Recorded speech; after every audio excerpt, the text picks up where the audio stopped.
O restaurante ficava no último andar de um edifício de vidro no centro de São Paulo. Desses lugares onde o silêncio custa caro e cada taça de vinho vale mais do que o aluguel de alguém.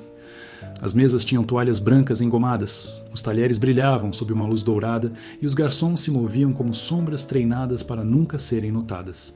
Era o tipo de lugar onde as pessoas iam para serem vistas, mas só as que mereciam ser vistas. Clara não merecia. Pelo menos era o que todos ali pareciam acreditar. Ela tinha 24 anos, mãos pequenas, unhas curtas, cabelo preso num coque apertado que nunca ficava completamente no lugar. Trabalhava ali havia 8 meses, sempre no turno da noite, sempre nas mesas do fundo, as que ninguém disputava porque as gorjetas eram menores e os clientes mais difíceis. Clara não reclamava, nunca reclamava. Tinha aprendido cedo que reclamar não mudava nada, só fazia as pessoas olharem para ela com aquele tipo de piedade que dói mais do que o problema. Ela morava num quarto alugado em Cidade Tiradentes, quase 2 horas de ônibus até o centro. Acordava todos os dias às 4 da tarde, esquentava o café do dia anterior, vestia o uniforme preto que lavava à mão a cada 2 dias e saía de casa antes que o sol começasse a descer. No ônibus, ficava em pé segurando a barra de metal com os dedos firmes, olhando pela janela sem realmente ver nada. Às vezes fechava os olhos e imaginava que estava indo para outro lugar, qualquer outro lugar. Naquela noite de sexta-feira, o restaurante estava cheio. Uma reserva especial havia sido feita para a mesa 12, a maior do salão, ao lado da janela que dava para a avenida iluminada. O nome na reserva era Ricardo Mendonça. Clara não sabia quem era. Os outros garçons sabiam. Bastou o nome ser mencionado para que os olhares mudassem, os gestos ficassem mais rápidos, os sorrisos mais ensaiados. Ricardo Mendonça era dono de uma das maiores construtoras do país. Aparecia nas revistas, nos jornais, nos eventos de caridade onde pessoas ricas se fotografam sendo generosas. Tinha 53 anos, cabelo grisalho penteado para trás, terno sob medida e um relógio no pulso que valia mais do que tudo que Clara possuía junto. Chegou acompanhado de 6 pessoas, sócios, advogados, uma mulher loira de vestido vermelho que ria alto demais. Todos falavam ao mesmo tempo, todos queriam a atenção dele. Todos disputavam um pedaço daquele homem como se ele fosse o centro do universo. Mas havia uma 7ª pessoa na mesa. E essa pessoa ninguém olhava. Sentada na ponta, com as mãos sobre o colo, os olhos baixos e o corpo encolhido como se quisesse ocupar o menor espaço possível, estava uma menina. Devia ter uns 16 anos. Usava um vestido simples, azul escuro, sem brilho, sem acessórios. O cabelo castanho caía sobre o rosto como uma cortina que ela não fazia questão de abrir. Não falava. Não sorria, não levantava os olhos. De vez em quando, seus dedos se moviam no colo, fazendo pequenos gestos rápidos que ninguém ali parecia entender, ou querer entender. Era Beatriz, a filha de Ricardo Mendonça, a filha surda. Clara foi designada para a mesa 12 naquela noite. Quando se aproximou com o bloco de pedidos e o sorriso profissional que tinha aprendido a fabricar, sentiu imediatamente o peso daquele grupo. Não o peso do dinheiro ou do poder, mas o peso do que não estava sendo dito. A mulher de vermelho pediu champanhe sem olhar para ela. Um dos homens de terno pediu o menu degustação e fez uma piada sobre o preço que fez todos rirem. Ricardo pediu para todos, decidiu por todos, escolheu o vinho por todos. Ninguém perguntou nada à menina da ponta. Clara olhou para Beatriz. A menina não levantou os olhos. Seus dedos continuavam se movendo, rápidos, quase invisíveis, desenhando palavras no ar que ninguém lia. Clara sentiu algo apertar no peito. Não sabia o que era. Talvez fosse o reconhecimento silencioso de quem sabe o que é ser ignorada numa sala cheia de gente. Os pratos foram servidos. O vinho foi trocado 3 vezes. As risadas ficaram mais altas. A mulher de vermelho tocou o braço de Ricardo e ele sorriu daquele jeito que homens poderosos sorriem quando sabem que estão sendo admirados. Em nenhum momento ele olhou para a filha. Em nenhum momento alguém na mesa se virou para a menina. Beatriz comia devagar, cortando a comida em pedaços pequenos, mastigando sem pressa, como se estivesse em outro lugar. Um lugar onde ninguém precisava fingir que ela existia. Na 3ª vez que Clara foi até a mesa para trocar os pratos, algo aconteceu. Beatriz derrubou o garfo. O som metálico contra o chão de mármore cortou a conversa por meio segundo. Ricardo olhou para a filha com uma expressão que não era exatamente raiva, mas também não era paciência. Era cansaço. O tipo de cansaço que vem de carregar algo que você não sabe como consertar e já desistiu de tentar. Um dos homens de terno murmurou algo sobre crianças. A mulher de vermelho sorriu de um jeito que não tinha nada de gentil. Beatriz ficou imóvel, olhando para o garfo no chão, e Clara viu seus olhos se encherem de água sem que uma única lágrima caísse. Clara se abaixou, pegou o garfo, colocou um limpo no lugar e, antes de se afastar, fez algo que não planejou. Algo que simplesmente aconteceu, como respirar. Ela olhou nos olhos de Beatriz e, com as mãos, devagar, formou um sinal. Um único sinal em libras. Tudo bem? Beatriz arregalou os olhos. O corpo inteiro mudou. Os ombros, que estavam curvados, se abriram um pouco. A boca, que estava apertada, relaxou. Ela olhou para Clara como se estivesse vendo alguém pela primeira vez em muito tempo. E então, com as mãos trêmulas, respondeu: Você sabe Libras? Clara sorriu. Não o sorriso profissional. Outro sorriso. O verdadeiro. Minha mãe era surda. Sinalizou de volta, rápido, discreto, para que ninguém na mesa percebesse.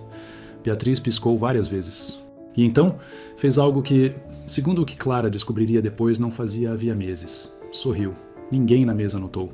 O mundo deles continuava girando em torno de negócios, vinho e vaidade.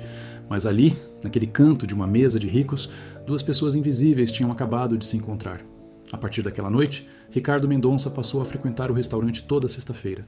Sempre a mesma mesa, sempre os mesmos acompanhantes, sempre a mesma indiferença elegante com a filha. E toda sexta-feira, Clara era designada para a mesa 12.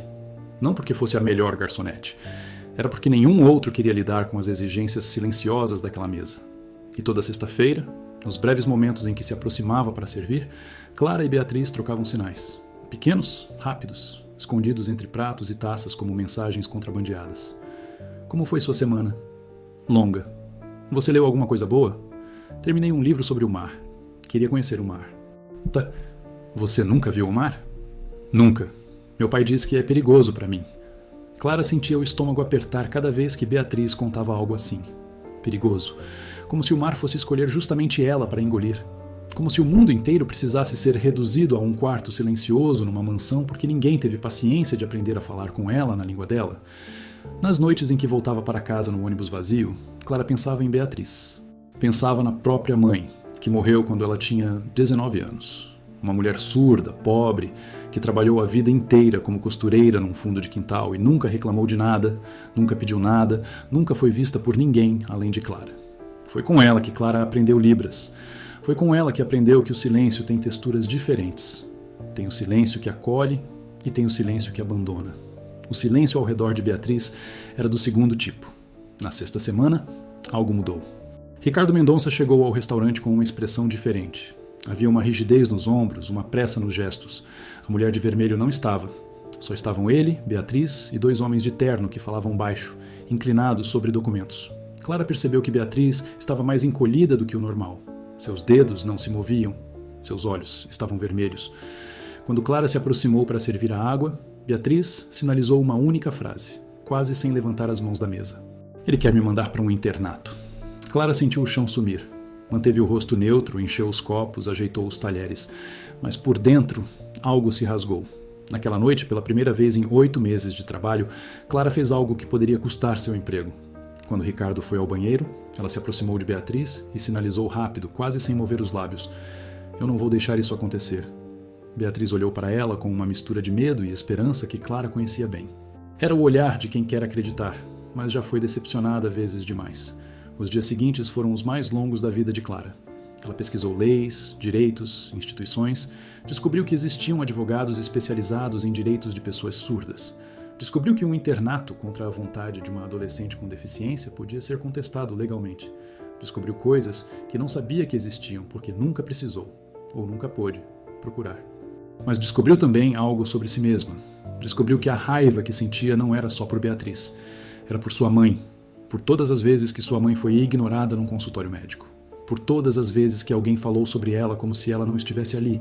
Por todas as vezes que o mundo tratou o silêncio da sua mãe como ausência, quando na verdade era uma presença tão intensa que enchia qualquer sala. Na sexta-feira seguinte, Clara esperou o final do jantar. Quando os homens de terno saíram e Ricardo pediu a conta, ela se aproximou da mesa com as mãos tremendo dentro dos bolsos do avental. Senhor Mendonça, posso falar com o senhor um momento? Ricardo levantou os olhos com a mesma expressão que dedicava a qualquer funcionário. Educada, distante, já esquecendo o rosto antes mesmo de terminar de olhar. Sobre o quê? Sobre sua filha. O ar mudou. Ricardo endireitou o corpo. Beatriz, que estava juntando suas coisas, congelou. O que você sabe sobre minha filha? Clara engoliu seco. Sabia que aquilo podia acabar com ela. Sabia que um homem como Ricardo Mendonça podia destruir uma garçonete com um telefonema, mas sabia também que algumas coisas valem mais do que um emprego. Sei que ela é brilhante, disse Clara, e sua voz não tremeu. Sei que ela lê mais livros em uma semana do que a maioria das pessoas lê em um ano. Sei que ela sonha em conhecer o mar. Sei que ela se sente sozinha todas as noites na casa do senhor porque ninguém aprendeu a língua dela. E sei que o senhor quer mandá-la para um internato porque é mais fácil do que aprender a conversar com a própria filha. O silêncio que se seguiu foi o mais pesado que Clara já sentiu. Ricardo ficou imóvel. Seu rosto passou por várias expressões em poucos segundos. Surpresa, raiva, indignação e depois algo que Clara não esperava. Algo que parecia vergonha. Quem é você para me dizer como criar minha filha? Ninguém, respondeu Clara. Sou uma garçonete que ganha R$2.000 por mês e mora a 2 horas daqui. Mas eu falo a língua da sua filha. E nas últimas 6 semanas, fui a única pessoa que perguntou a ela como ela estava. Ricardo abriu a boca para responder, mas nenhum som saiu. Ele olhou para Beatriz. A menina estava chorando, não em silêncio, como sempre fazia. Chorando de verdade, com o corpo inteiro, como se algo que estivesse preso dentro dela havia anos finalmente tivesse encontrado uma saída. E então Beatriz fez algo que seu pai não esperava. Levantou as mãos e sinalizou, devagar, para que ele pudesse pelo menos tentar entender pelos movimentos. Eu só queria que você me visse, pai. Ricardo Mendonça, o homem que negociava contratos de bilhões, que comandava reuniões com ministros, que nunca perdeu uma disputa comercial na vida, Ricardo Mendonça baixou a cabeça e chorou na mesa 12 de um restaurante vazio às 11 da noite, numa sexta-feira de novembro. Clara não disse mais nada. Não precisava. Algumas verdades não precisam de discurso, precisam apenas de alguém corajoso o suficiente para dizê-las em voz alta. Ela foi demitida no dia seguinte.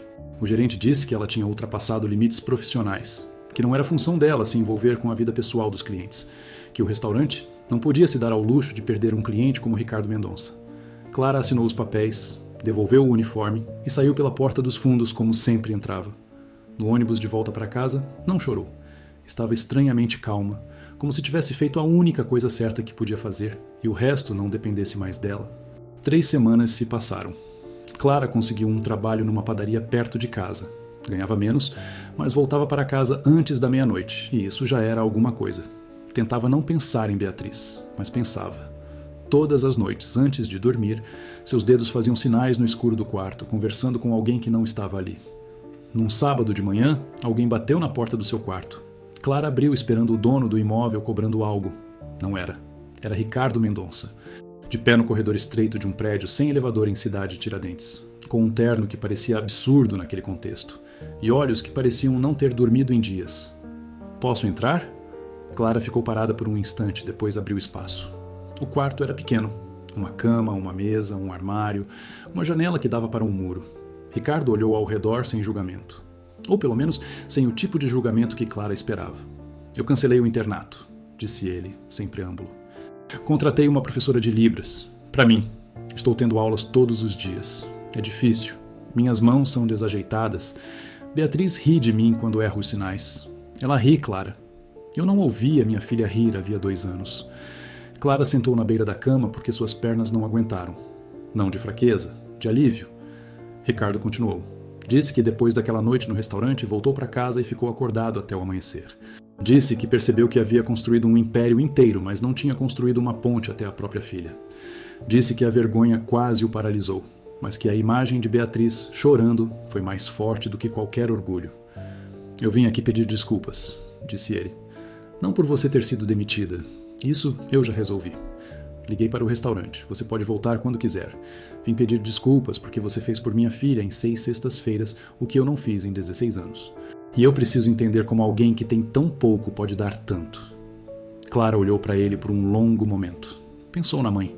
Pensou nas mãos da mãe, sempre em movimento, sempre dizendo coisas que o mundo se recusava a ouvir.